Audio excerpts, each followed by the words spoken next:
नमस्ते। बस आज की रात है ज़िंदगी, कल हम कहाँ तुम कहाँ। देखिए, वॉर एक अच्छी चीज़ नहीं है। हम हमेशा बोलते हैं वसुदैव कुटुंबकम, सारी दुनिया हमारा परिवार है।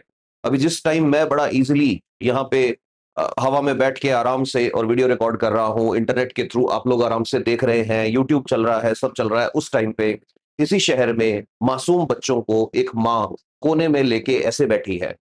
तो सबसे पहले तो मेरी रिक्वेस्ट है कि जिसको भी आप मानते हैं, ऊपर वाले को जिसको भी आप मानते हैं, नहीं मानते हैं तो भी एटलीस्ट हमें ये याद रखना चाहिए कि हम इंसान हैं और हमें सबसे पहली चीज़ जो याद रखनी चाहिए वो ये है कि for us our duty is to make this world a more better place. कि हमें ये फर्ज़ मिला है, हमें ये ऊपर वाले ने ड्यूटी दी है कि हमारी वजह से ये दुनिया और अच्छी बने। तो वॉर के नाम पे कौन जीत रहा है, कौन हार रहा है, हम सब पॉलिटिकल आइडियोलॉजी कैरी करते हैं। मैं भी पॉलिटिकल आइडियोलॉजी से इन्फ्लुएंस्ड 100% होऊँगा क्योंकि इंसान ऐसा है ही नहीं, जो किसी एक पॉलिटिकल आइडियोलॉजी से इन्फ्लुएंस ना हो। कुछ बातें आपको मेरी सही लगती होंगी, कुछ बातें आपकी मेरे को अच्छी लगती होंगी, आपके कुछ कमेंट्स मुझे अच्छे नहीं लगते होंगे। लेकिन कहीं भी ये नहीं होना चाहिए कि हम वॉर की बातें सुन के उछलने लग जाएँ और खुश होने लग जाएँ।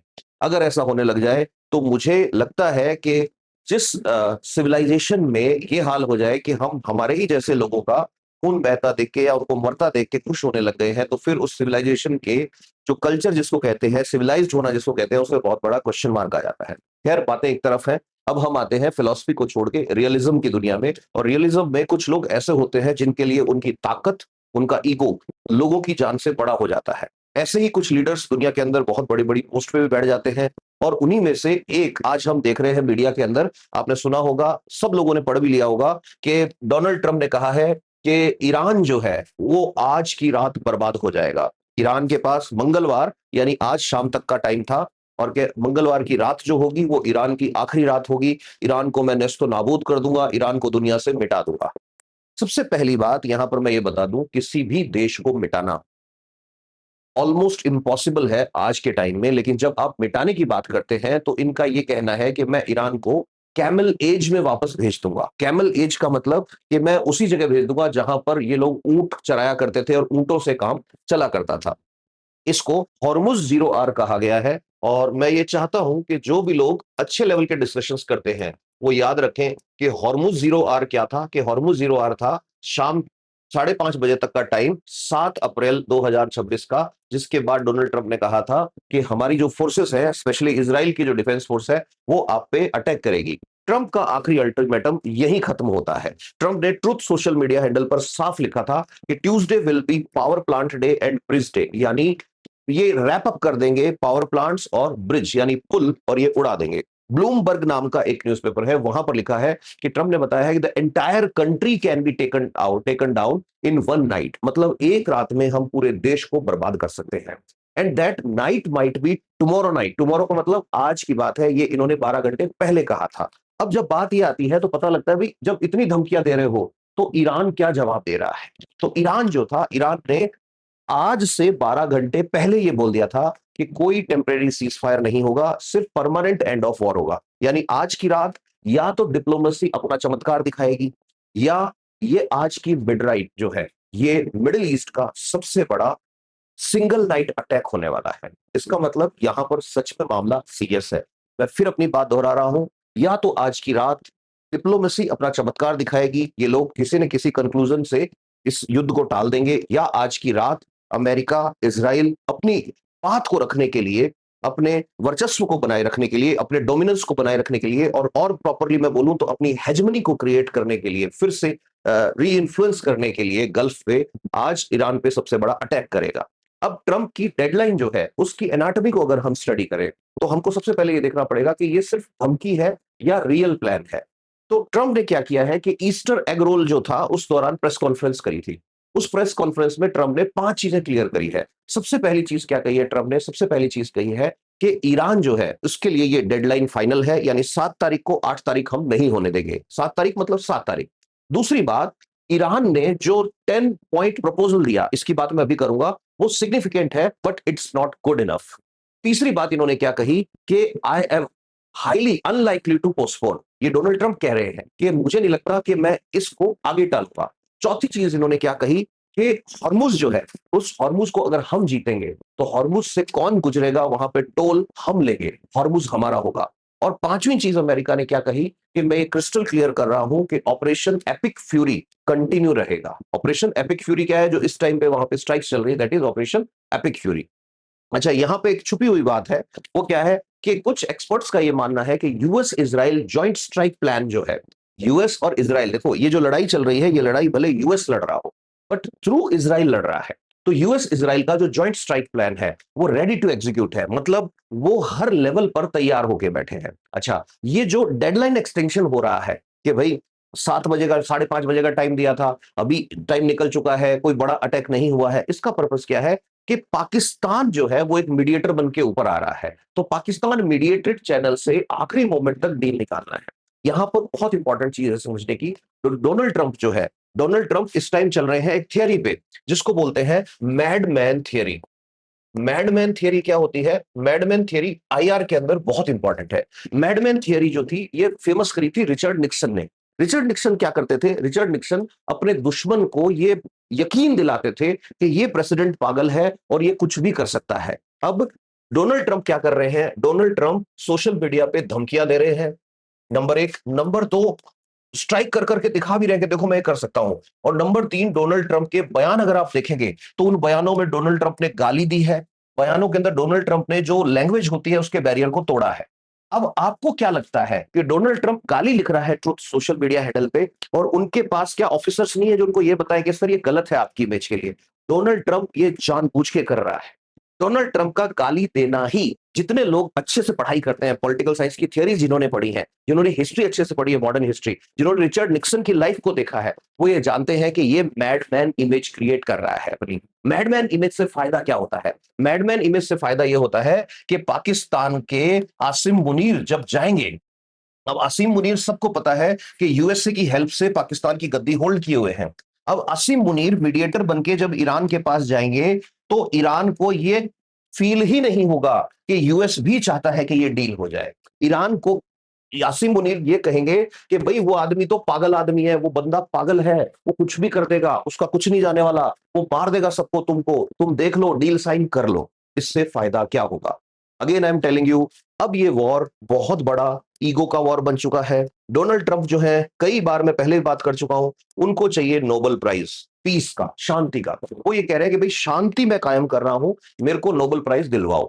अब ईरान जो है, ईरान ने ये जो मैडमैन थियरी है इसको कुछ कुछ समझना शुरू कर दिया है। कैसे मैं ये कह सकता हूं कि कुछ कुछ समझना शुरू कर दिया है? तो ईरान जो है, ईरान बिल्कुल एक बहुत ही सदी हुई स्ट्रेटेजी के तहत अपना जो है 10 पॉइंट प्रोग्राम लेके आया है। तो सबसे इंपॉर्टेंट चीज है ये 10 पॉइंट प्रोग्राम समझना। तो ये 10 पॉइंट प्रपोजल ऑफ ईरान जो है, ये याद रखना है, ये वो 10 मांगे हैं, डिमांड्स हैं जो ईरान ने कहा कि भाई आपको माननी पड़ेंगी हमारी। तो उस टाइम युद्ध जो है वो आप रुकवा दीजिए, हम भी तैयार है इसके लिए। अब ये जो मांगे हैं ये ऐसी है जैसे ईरान को ये लग रहा हो कि वो लड़ाई जीत रहा है। अब इस लड़ाई में ईरान ने जो डिमांड भेजी है उनमें सबसे पहली डिमांड है परमानेंट एंड ऑफ वॉर, कि टेम्परेरी सीज फायर हमको नहीं चाहिए, आप लड़ाई या तो परमानेंट बंद करो या कोई 4-5 दिन का ये जो सीज फायर आप करते हो ये हमको नहीं चाहिए। दूसरा क्या है कि फ्यूचर अटैक्स हम पे नहीं होंगे, इसकी रिटर्न गारंटी दो, हमको लिखित में गारंटी चाहिए कि आप ईरान पे अटैक नहीं करोगे। तीसरे नंबर पर क्या बोल रहा है ईरान के सारे सैंक्शन हटा लो हमारे ऊपर लगे हुए। सैंक्शंस क्या होते हैं कि अमेरिका ने ईरान को बर्बाद करने के लिए बहुत लंबे टाइम से ईरान के ऊपर आर्थिक प्रतिबंध लगा रखे हैं। आर्थिक प्रतिबंध का मतलब, इसका एक एग्जांपल मैं देता हूं आपको, काटसा। तो काटसा क्या बोलता है कि अगर कोई ईरान के साथ डील करेगा तो उसको अमेरिका जो है उसको भी अपना दुश्मन मानेगा। तो ये जो है इस तरह के इसके ऊपर लगा रखे हैं। दूसरा सैंक्शन है स्विफ्ट। स्विफ्ट क्या है? स्विफ्ट एक बैंकिंग सिस्टम है जो ऐसे काम करता है कि इंडिया से अगर किसी आदमी को कोई बाहर दूसरे कंट्री के अंदर पैसा भेजना है, बड़ी डील है, कोई कई करोड़ रुपए भेजने हैं, तो इंडिया से वो पैसे उस बैंक की इंडियन ब्रांच में जमा होंगे और फिर वहां से कोड जनरेट होगा जिसको कहते हैं स्विफ्ट कोड। और वो कोड, पैसे नहीं पहुंच रहे, वो कोड उस कंट्री के अंदर पहुंच गया तो ये मान लेते हैं कि पैसे पहुंच गए। तो हम ये कह सकते हैं कि ये एक तरह का क्विकली काम करने वाला डिजिटल लीगल हवाला सिस्टम है जिसके अंदर तुरंत एक पर्ची से, कोड से पैसे ट्रांसफर मान लेते हैं। ईरान को स्विफ्ट यूज नहीं करने देता है यूएसए। ईरान कोई नहीं, ईरान के साथ डील करने वाली कोई भी कंट्री को यूज नहीं करने देता है। तो ईरान का ये कहना है भी ये सारे हटाओ। फोर्थ नंबर पे ईरान कह रहा है वॉर डैमेज कॉम्पनसेशन। ये सुनते ही दिमाग खराब हो गया डोनाल्ड ट्रंप का कि यार लड़ाई हम जीत रहे हैं और मुआवजा तुम मांग रहे हो। ईरान कह रहा है, कौन कह रहा है लड़ाई तुम जीत रहे हो, ये तो हम डिसाइड करेंगे कि लड़ाई कौन जीतेगा। तो मतलब वॉर डैमेज का फुल रिकंस्ट्रक्शन ईरान को चाहिए। पांचवी डिमांड ईरान की क्या है कि हॉर्मुज जो है, हॉर्मुज पे नया गवर्नेंस प्रोटोकॉल आएगा, जिसके अंदर ईरान और ओमान दोनों को मैनेज करेंगे। ये एक चीज है जिसके अंदर ईरान ने माना है कि हॉर्मुज जो है, इसमें ईरान और ओमान दोनों मिलके मैनेज करेंगे। यूएस से क्या बोल रहा है कि हम डिसाइड करेंगे कि वहां पे क्या होगा। अच्छा, एक और चीज, ईरान कह रहा है कि हर एक जहाज जो आएगा, वो जहाज जब हॉर्मुज से गुजरेगा तो उस पे टोल जो लगेगा वो सब पे अलग अलग नहीं लगेगा। हम डिसाइड करेंगे कि कौन से जहाज पे कितना टोल लगना है। अच्छा, ये जो टोल आएगा, ये टोल ईरान के रिकंस्ट्रक्शन में काम में लेंगे हम, क्योंकि तुमने ईरान को तोड़ दिया है पूरा। फिर सातवें नंबर पे ईरान ने कहा है कि भाई जो लेबनान के ऊपर इजराइल हमले कर रहा है, ये हमले अभी के अभी तुमको रोकने पड़ेंगे। फिर उसके बाद ईरान कह रहा है कि भाई प्रोटेक्ट रीजनल अलाइज। अब ये रीजनल अलाइज क्या है कि जो क्षेत्रीय प्रॉक्सी थी, जो रीजनल प्रॉक्सी थी, उसकी गारंटी दो हमको, कि मतलब कि ये जो एरिया के अंदर ये जो लड़ाइयां चल रही हैं, ये सारी की सारी रुक जाएंगी और ये एरिया पहले की तरह, गल्फ जो है वो पहले की तरह काम करने लग जाएगा। 9वें नंबर पे बहुत इंपॉर्टेंट जो है, रिलीज फ्रोजन एसेट्स। अब ये फ्रोजन एसेट्स क्या है कि ईरान के जो फंड दुनिया भर के अंदर जो है, दुनिया भर के अंदर ईरान के जो फंड आपने बैन करवा दिए, ईरान के जो बैंक खाते सीज करवा रखे हैं, उन सबको रिलीज कराओ आप। और 10वें नंबर पर सबसे इंपॉर्टेंट चीज, ईरान कह रहा है nuclear talks conditional only for sanctions relief. Iran कह रहा है कि आपको न्यूक्लियर प्रोग्राम पे बात करनी है, तो न्यूक्लियर प्रोग्राम पे बात हम सिर्फ तब करेंगे जब आप ये सारे के सारे सैंक्शन हटाओगे। अब आप देखो, ये हार्श टर्म्स जो है, ये जो टर्म्स रखी है, ये टर्म्स उस देश की नहीं है जो हार रहा है। इसको कहते हैं नेगोशिएटिंग फ्रॉम स्ट्रेंथ, कि मतलब ईरान हम जितना समझ रहे हैं उतना भी कमजोर नहीं पड़ा है। ईरान बोल रहा है भाई मैं लड़ूंगा अभी, ठीक है, अभी तुमको अंदाजा नहीं है। तो अब हमको एनालाइज करना है एक शॉर्ट उसके अंदर, कि भाई कैसे ईरान इतने सारे जो कंडीशंस रख रहा है। तो इसके लिए फिर से 10 पॉइंट है जो ये बताएंगे कि power of Iran, media is under estimating. अब मीडिया जो है, कहीं ना कहीं ऐसा लग रहा है कि मीडिया ईरान को हल्के में ले रहा है। तो ऐसा क्या है ईरान के पास जिसके लिए मैं ये बोल रहा हूं कि ईरान जो है उसको मीडिया हल्के में ले रहा है। तो सबसे पहली चीज तो मैं ये बता दूं कि ईरान जो है, ईरान अल जजीरा के डिफेंस एक्सपर्ट की अगर आप रिपोर्ट पढ़ोगे तो उन्होंने कहा है कि ईरान जो है, ईरान की जो कैपेसिटी है अटैक करने की, वो पूरे गल्फ की कैपेसिटी अटैक्स को रोकने की जो है उससे तकड़ी है। मैं फिर कह रहा हूं कि अल जजीरा के डिफेंस एक्सपर्ट का यह मानना है कि ईरान के पास जितनी मिसाइलें हैं अटैक करने के लिए, उससे कहीं कम असला है उन मिसाइल्स को रोकने के लिए। यानी ये एक तरह की एट्रिशन वॉरफेयर की डॉक्ट्रिन है। ईरान दशकों से तैयारी कर रहा था, ईरान सालों से लगा हुआ था। ये आज ऑपरेशन रोरिंग लायन की बात जब आ रही है, तो उस टाइम ऐसा कहा जा रहा है कि ऑन डॉक्यूमेंट ईरान के पास 2500 बैलिस्टिक मिसाइल थे। जून 2025 में जो 12 डे वॉर हुई थी, इसके बाद बिल्ड किए थे ये, ठीक है। अच्छा, इजराइल जो है उसके रिकॉर्ड अगर चेक करेंगे तो अब तक लगभग 300 मोबाइल लॉन्चर जो थे वो डिस्ट्रॉय कर दिए हैं। मोबाइल लॉन्चर मतलब जो गाड़ी पे लगा के ये लोग लॉन्च करते हैं मिसाइल, कहीं भी ले जाके फिट कर लेते हैं, दैट इज मोबाइल लॉन्चर। अब ईरान को यह पता है कि सबसे बड़ी पावर इजराइल की और यूएसए की सैटेलाइट्स हैं। अब फिक्स बेस अगर होंगे तो सैटेलाइट पकड़ेगा।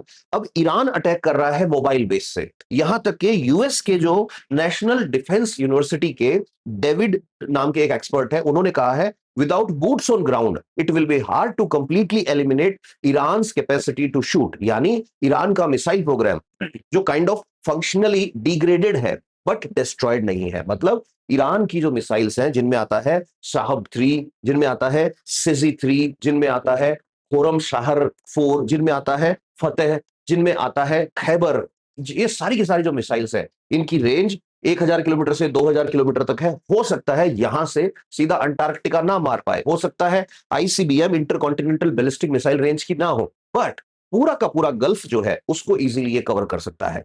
और ईरान कह रहा है कि आप हमें तो डैमेज कर ही चुके हो, आपने अभी तक ये देखा नहीं है कि जब शहीद ड्रोन्स जो हैं उनके, वो जो बहुत सस्ते ड्रोन हैं, कुछ $1000 का ड्रोन ये भेजते हैं उधर से, थार्ड, THAAD, थार्ड, याद रखना, ये आईएएस मेंस 2018 में क्वेश्चन आया था थार्ड और S-400 के कंपैरिजन का। तो थार्ड जो है anti missile missile defence system US का है, उनको वो फायर करनी पड़ती है। तो इसको ऐसे समझो कि मैं किसी के ऊपर एक पत्थर फेंक रहा हूं, उस पत्थर की कीमत है 10 रुपए, और सामने से उस पत्थर से बचने के लिए उनको जो गोली चलानी पड़ रही है वो है 1 लाख रुपए की। तो इसका मतलब ईरान इनको सिर्फ जो है थ्रेट और डैमेज नहीं दे रहा, इनको इकोनॉमिक डैमेज भी दे रहा है, और ईरान को तो डैमेज बहुत सारा हो ही चुका है। अगला पॉइंट जो इंपॉर्टेंट है, ये याद रखना है कि ये जो क्रूज मिसाइल्स है, ये जो स्वार्म अटैक है, ये जो पूरा का पूरा इजराइल ईरान ने जमा के रखा हुआ है, सालों से इकट्ठा करके रखा हुआ है, इस पूरे ने ये बात बता रखी है कि इनके जो ड्रोन्स हैं वो इतने एडवांस हैं। अगर आपको याद हो तो सऊदी के पास एक बहुत एडवांस सिस्टम है, पैट्रियट सिस्टम, जो मिसाइल डिफेंस सिस्टम है, वो भी उसको रोक नहीं पाया था।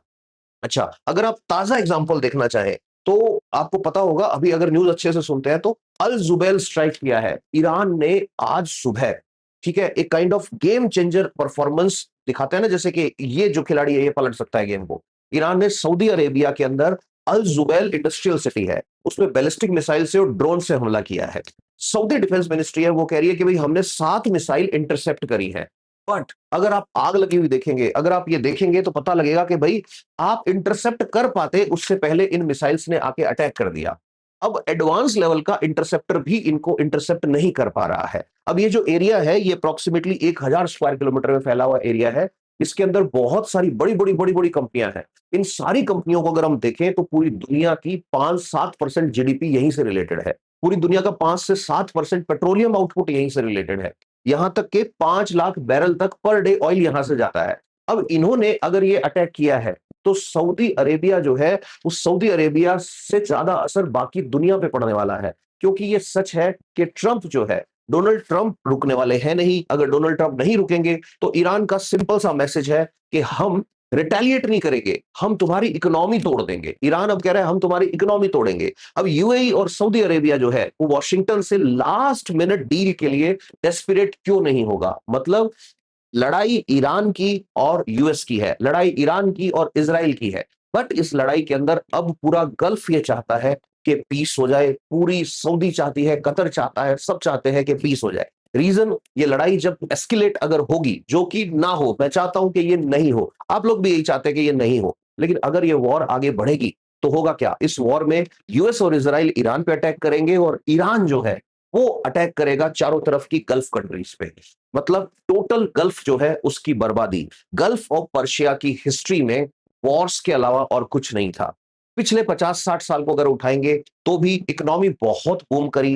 दुबई कितना अच्छा शहर हुआ करता था, आज भी दुबई अच्छा शहर है अगर उसमें से वॉर हटा दी जाए तो। अदरवाइज जो लोग वहां फंसे हुए हैं, एक बार उनसे पूछ के देखो कि दुबई कैसा, क्या हाल हो रखा है दुबई का। अच्छा, दुबई का क्या कसूर है? दुबई का कसूर ये है कि ईरान जो है वो यूएस तक मिसाइल मार नहीं सकता, तो ईरान का जहां तक बस चल रहा है वो वहां तक अपना थ्रेट शेयर करेगा। अब इसके अंदर एक गेम और चल रहा है, वो चल रहा है साइकोलॉजिकल वॉरफेयर का। साइकोलॉजिकल वॉरफेयर के गेम में सबसे पहले ट्रंप जो है उनकी पोस्ट आती है। ट्रंप की सोशल मीडिया पोस्ट कहती है आज हम ईरान को बर्बाद कर देंगे, उनके पावर प्लांट्स पे अटैक करेंगे, उनके रेलवे ब्रिज जो है उन पे अटैक करेंगे, और रेलवे ट्रैक्स पे अटैक हुआ भी है शाम को, 2 या 3 ब्रिज उड़ाए भी हैं। उस टाइम ईरान के लीडर क्या बोलते हैं, खamenei जो है वो बोलते हैं कि लोग हैं वो आओ और आके ह्यूमन चेन बनाओ। ह्यूमन चेन का मतलब होता है आदमी ऐसे एक दूसरे के हाथ पकड़ पकड़ के खड़े हो जाओ और उनको बोलो, अमेरिका वालों को, इसराइल वालों को, कि लो अब मारो हमको, अब मारो हमें। कि अगर ये लोग फिर भी मिसाइल मारते हैं तो वो वॉर क्राइम रिकॉर्ड होगा, और वॉर क्राइम जैसे रिकॉर्ड होगा ये वॉर रोक दी जाएगी। ये साइकोलॉजिकल गेम। दूसरे नंबर पे साइकोलॉजिकल गेम इजराइल खेल रहा है। इजराइल बोल रहा है कि भाई एंडेंजर योर लाइफ, अगर आप ट्रेन में बैठते हो, ईरान की ट्रेन में अगर आप बैठते हो तो आपकी जिंदगी खतरे में है, हम आज ट्रेन पे हमला करेंगे। तो सबसे पहले तो इस सिचुएशन में ये पहुंच चुके हैं कि आईडीएफ जो है वो बोल रही है भाई avoid using train and railway lines until 9 PM, Iran के टाइम के अकॉर्डिंग 9 बजे तक अगर आप ट्रेन में बैठोगे तो ये हो जाएगा। ये क्या है? ये सिविलियन साइकी पे हमला है। उस कंट्री की पॉपुलेशन, पूरी की पूरी पॉपुलेशन जो है, उस पॉपुलेशन का हौसला तोड़ने की बात इजराइल कर रहा है। रेल नेटवर्क जो है, अगर आपको नहीं ध्यान तो याद रखिए, रेल नेटवर्क ईरान की लाइफलाइन है। ये पूरा का पूरा सिस्टम जो है, ट्रांसपोर्टेशन ग्रिड जो है वो इस पे चलती है, रेलवे पे। ईरान का आम आदमी जो है वो रेलवे से आता जाता है। अब बिना एक भी बॉम्ब गिराए आपने उस कंट्री की पॉपुलेशन को ऑलरेडी डरा दिया है। अच्छा, रेलवे ब्रिज पे हमले में 2 लोग मारे हैं। इजराइल के डिफेंस मिनिस्टर का कहना है कि ईरान जो है उसका 85% पेट्रोकेमिकल इंडस्ट्री जो है वो ऑलरेडी हमने बंद करवा दिया है, बंद पड़ा है उनका। तो ईरान की इकोनॉमी तो ऑलरेडी हमने तोड़ दिया है। फिर दूसरे नंबर पे ये कह रहे हैं कि इंफ्रास्ट्रक्चर जो है उसको हम स्टारवेशन की कंडीशन में ले आएंगे। यहां पे एक चीज याद रखनी है कि इस टाइम जो स्ट्रेटेजी चल रही है उसके लिए एक टर्म आता है, इंफ्रास्ट्रक्चर स्टारवेशन स्ट्रेटजी। इंफ्रास्ट्रक्चर का मतलब होता है, इंफ्रास्ट्रक्चर मतलब पुल, इंफ्रास्ट्रक्चर का मतलब जो रेलवे लाइंस, इन सबको स्टारवेशन, स्टारवेशन का मतलब भूख मरना, बुरी कंडीशंस के अंदर फंसा देना, और स्ट्रेटजी होती है रणनीति।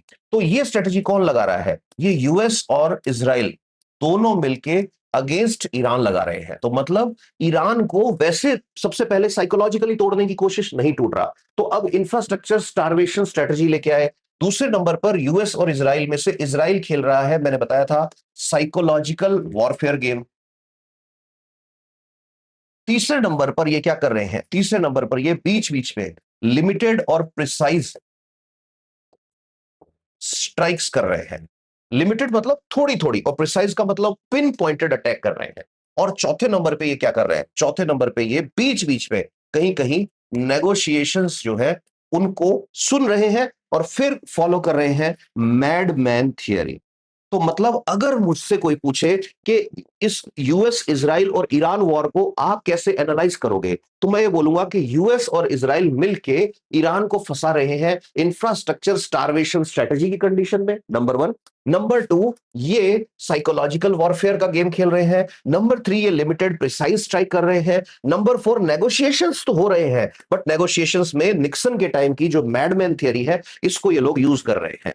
तो अब आप सोचो, आप आंसर लिख रहे थे इसी क्वेश्चन का या किसी से डिस्कशन कर रहे थे, और ये चारों पॉइंट्स आपके पास है, तो आपका आंसर कितना अच्छा होगा? अगर अच्छा होगा तो कमेंट्स में बताना कि यस अच्छा लगा ये। अब अपन अगली बात पे चलते हैं। अगली बात क्या आती है कि इतना एनालाइज करने के बाद कुछ तो कंक्लूजन निकला होगा कि भाई स्ट्रेट ऑफ हॉर्मुज जो है, ये दुनिया का, पूरी दुनिया का इकोनॉमिक आयोटा कहा जा सकता है। आयोटा कौन सी? आयोटा वो नस होती है जो हार्ट से पूरी बॉडी को ब्लड सप्लाई करती है, इसलिए इसको इकोनॉमिक आयोटा कह रहा है। अब इकोनॉमिक आयोटा तो कह दिया, क्यों? क्योंकि ये सिर्फ एक वाटर रूट नहीं है, ये दुनिया की ऑयल सप्लाई का 25% जो है उसको इंपैक्ट करता है। अब इजराइल, ईरान ने इसको बंद कर रखा है सेलेक्टिवली, कभी किसी कंट्री के जहाज को कहता है तुम ले जाओ, कभी किसी को कहता है तुम ले जाओ।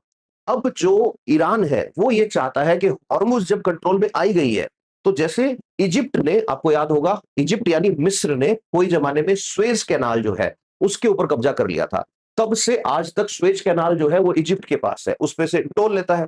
ऐसे ही ईरान ने हॉर्मुज बंद कर ही रखा है। अब ये बोल रहा है कि भाई एक काम करो ना, ये हॉर्मुज हमको ही दो।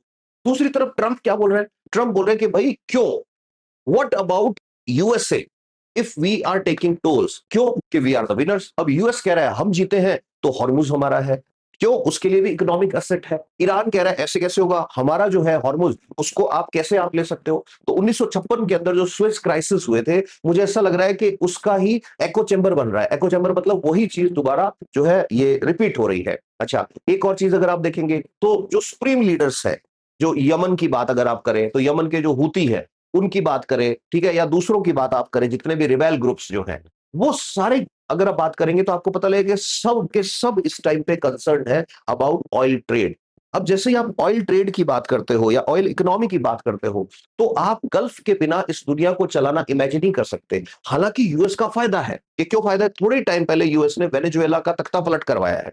अब भी वेनेजुएला में जो सरकार है वो यूएस का कहना मानती है। वेनेजुएला के पास खूब ऑयल है, कनाडा के पास खूब ऑयल है। यूएस जो है वो अब रूट डिसाइड कर सकता है अपने अकॉर्डिंग। यूएस अब डिसाइड कर सकता है कि भाई जेनेवा कन्वेंशन का आर्टिकल 51 चलेगा, जो कह रहा है कि भाई ह्यूमन शील्ड बना लो, लोग खड़े हो जाओ। ईरान वालों ने कहा है ना कि लोग खड़े हो जाओ, तो इससे अब रुक जाएगा, बमबारी रुक जाएगी। अब वहां पे बमबारी करना क्राइम हो जाएगा। या इस टाइम पे ये चीज चलेगी कि फ्यूचर जो है वो जो है गल्फ के बजाय अब किसी और के हाथ में होगा, या गल्फ से अगर ऑयल चलेगा तो वो गल्फ ऑयल जो है उस पे यूएस का इनडायरेक्ट कंट्रोल होगा।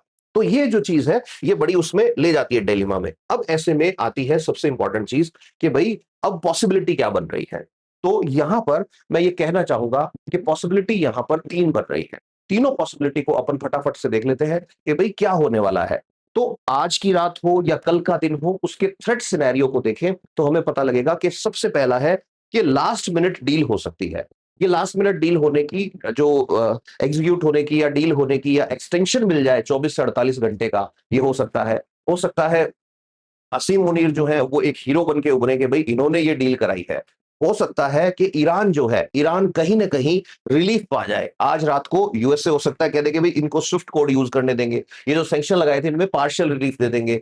हॉर्मुज़ जो है उसके ऊपर ठीक है चलो ईरान और ओमान चला लेगा, लेकिन इनके साथ एक बॉडी जो है यूएस की बैठेगी। ईरान वाले भी कहते हैं चलो ठीक है डन। या हो सकता है इस तरह की डील हो जाएगी, यूएस के जो जहाज हैं उन पे टोल नहीं लगेगा, ठीक है? या फिर परमानेंट सीज़ फायर का कुछ निकल के आ जाए। अगर ऐसा हो गया तो डोनाल्ड ट्रंप का भी फायदा है। डोनाल्ड ट्रंप का क्या फायदा है कि डोनाल्ड ट्रंप फिर जाके कहेंगे कि देखो मेरे को नोबेल प्राइज़ दो। मैंने ये हिस्टोरिक डील कराई। पूरी जो है गल्फ बर्बाद हो रही थी, इतने लोग मर रहे थे, मैंने ये लड़ाई रुकवाई, मैंने वॉर रुकवाई वाला सिनेरियो हो जाएगा। इसके 35% चांसेस हैं कि लास्ट मिनट डील हो जाएगी, यानी 50% से कम है। क्यों कम है? इसका भी रीज़न बता देता हूँ कि इन्होंने जो 10 पॉइंट डिमांड रखी है, उस 10 पॉइंट डिमांड के लिए डोनाल्ड ट्रंप ने सुनते ही बोल दिया नो, हमको नहीं चाहिए। और जो डोनाल्ड ट्रंप को चाहिए उसके लिए ईरान ने बोल दिया नहीं। ईरान ने कहा है हम मरने को तैयार हैं।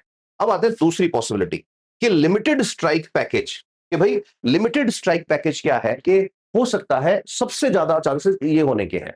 क्यों है? क्योंकि हिस्ट्री क्या होती है कि जब आप पढ़ते जाते हो पॉलिटिक और हिस्ट्री को तो आपको पैटर्न दिखने लग जाते हैं। जैसे मैंने कहा कि उस टाइम जो सुएज वाला था, सुएज कैनाल वाला 1956 वाला था, ऐसे लग रहा है वो रिपीट हो रहा है इंसिडेंट। तो उस टाइम जो हुआ था वही आपको फिर से बता रहा हूं। तो होगा क्या कि यूएस और इसराइल एक साथ आज 3-4 पावर प्लांट को उड़ा देंगे। होगा क्या कि 2-3 बड़े-बड़े ब्रिज और हिट कर देंगे। पूरी इंफ्रास्ट्रक्चर नहीं तोड़ेंगे। उस कंट्री का काइंड ऑफ इंफ्रास्ट्रक्चर का डैमेज कुछ ऐसा होगा कि वो डेमोन्स्ट्रेशन स्ट्राइक होगा। 1-2 दिन में बी 2 बॉम्बर जो है वो डिएगो गार्सिया से लेके F-35 जो है वो इजराइल से हो सकता है, टॉम हॉक भी ले आएंगे। हो सकता है टारगेट लिस्ट जो है उसके अंदर ये रिफाइनरी उड़ा दे 1-2। हो सकता है तेहरान की पूरी पावर ग्रिड उड़ा दे ये।